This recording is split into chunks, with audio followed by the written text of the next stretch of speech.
شروع اللہ کے نام سے جو بڑا مہربان اور نہایت رحم کرنے والا ہے۔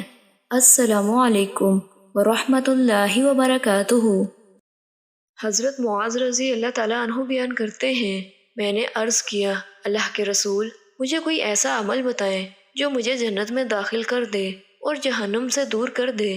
آپ صلی اللہ علیہ وآلہ وسلم نے فرمایا، تم نے ایک بہت بڑی بات کے متعلق پوچھا ہے، لیکن وہ ایسے شخص کے لیے آسان ہے جس پر اللہ تعالیٰ اسے آسان فرما دے۔ تم اللہ کی عبادت کرو، اس کے ساتھ کسی کو شریک نہ بناؤ، نماز قائم کرو، زکوٰۃ ادا کرو، رمضان کے روزے رکھو اور بیت اللہ کا حج کرو۔ پھر فرمایا، کیا میں تمہیں ابواب خیر کے متعلق نہ بتاؤں؟ روزہ ڈھال ہے، صدقہ گناہوں کو ایسے مٹا دیتا ہے جیسے پانی آگ کو بجھا دیتا ہے، اور رات کے اوقات میں نماز کا پڑھنا گناہوں کو مٹا دیتا ہے۔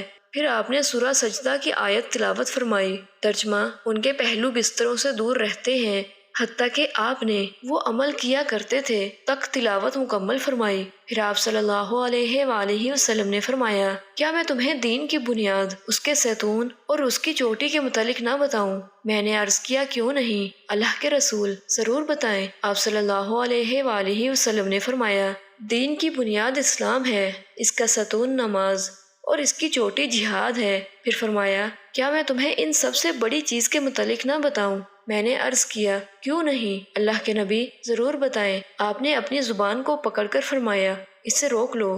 میں نے عرض کیا، اللہ کے نبی، ہم اس سے جو کلام کرتے ہیں کیا اس پر ہمارا مواخذہ ہوگا؟